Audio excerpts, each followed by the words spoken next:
बाहरी धूप के नीचे अकरम खेतों में काम करता है।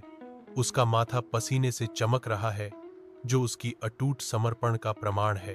दूर से उसके बच्चे देखते हैं। उनकी आंखें अपने पिता के अथक प्रयास के लिए प्रशंसा से भरी हैं।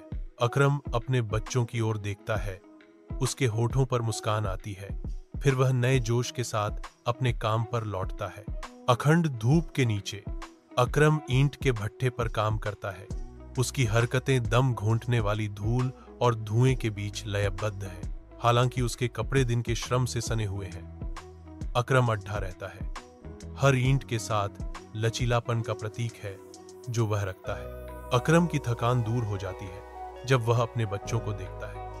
आज मैं अपने पेट के लिए कमाता हूँ, लेकिन यह कड़ी मेहनत आपके कल को आसान बना देगी। अकरम अपने बेटे के दफ्तर में कुर्सी पर बैठ जाता है।